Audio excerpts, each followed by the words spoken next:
Hermenéutica, unidad 2, clase 2.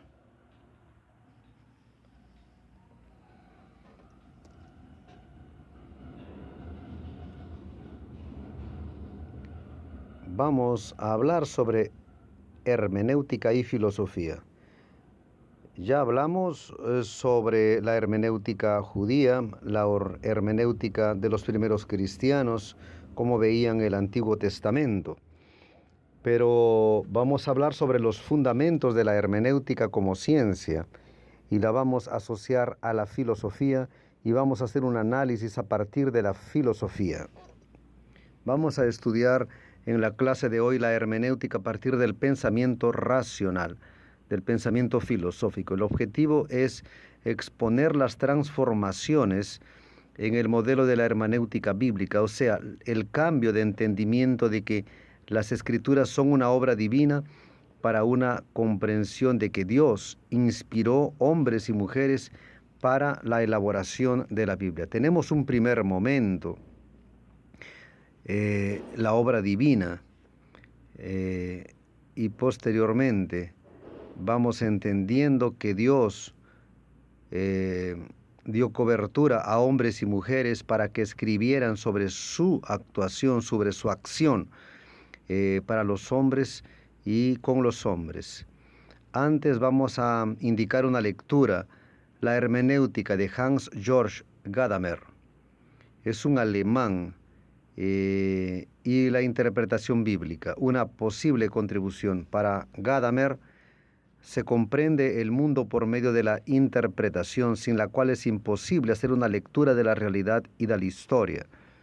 La historia pertenece a la tradición, o sea, somos seres que fuimos influenciados por tradiciones del pasado.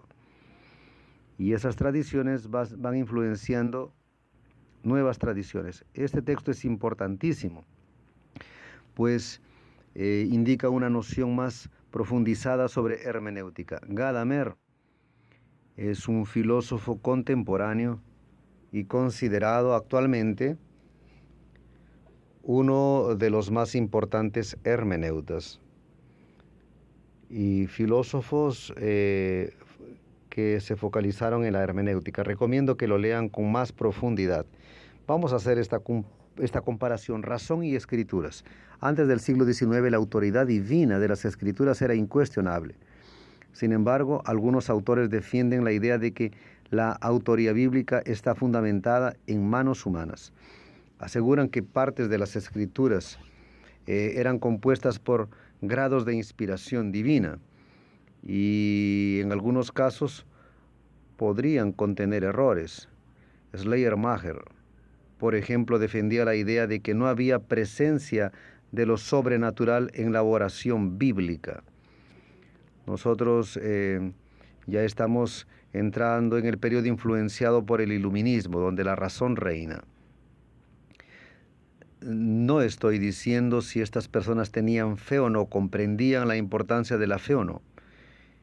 Ellos procedían de un pensamiento y observaban las cosas a través de la influencia del iluminismo y un pensamiento filosófico que le daba primacía al pensamiento y a la razón, a partir de la razón.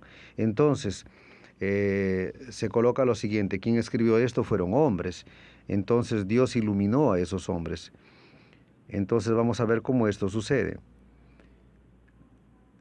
De las críticas hechas por el iluminismo a la religión y a la propia teología, surgió la teología liberal.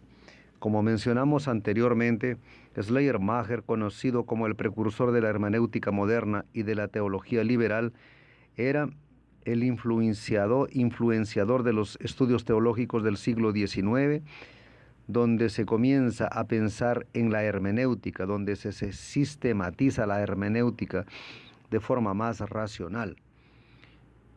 Bueno, si fueron hombres que escribieron, vamos a estudiar cómo estos hombres escribieron la palabra de Dios. Schleiermacher construyó una teología basada en la racionalidad y en la tradición para revelar y clarificar los sentimientos que la experiencia cristiana produce. En la teología liberal, Schleiermacher promueve una revolución al exponer que la teología bíblica está relacionada al hombre y no a Dios o con Dios. Los estudios teológicos se traducen en una búsqueda del hombre por alcanzar a Dios en el sentido de trascender desde su dependencia, limitación y finitud.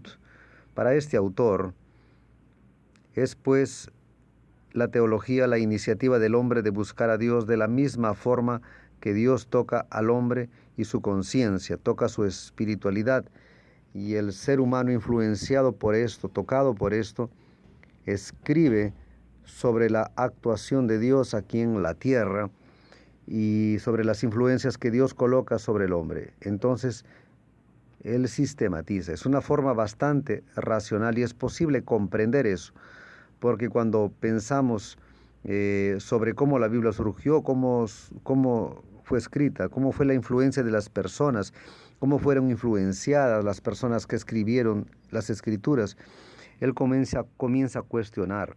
Él no está descalificando o desconstruyendo las Escrituras. Él está dándole un nuevo entendimiento, una nueva forma de comprensión, una nueva forma de comprender las Escrituras. Luego tenemos la hermenéutica ortodoxa.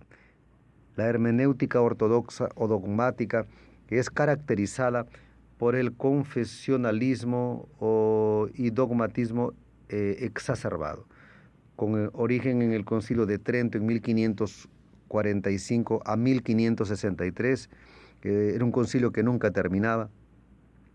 Esta manera de interpretación reafirmaba dogmas de la Iglesia Católica Romana que criticaban al protestantismo. La reacción protestante era mostrada por medio de desarrollo de credos que definían su postura ante el catolicismo. Estamos en un tiempo de separación de iglesias y el catolicismo se mostraba con su dogmatismo en una tentativa de alcanzar a los que salían de la Iglesia Católica, y los protestantes también elaboraban credos, confesiones, yo creo, y iban afirmando sus posiciones a través de los credos. Hermenéutica neoortodoxa. La neoortodoxia desconsidera el punto de vista liberal iluminista de que las escrituras son originadas en la conciencia religiosa humana. Ella cree que las escrituras son un testimonio del hombre a la revelación que Dios hace de sí mismo.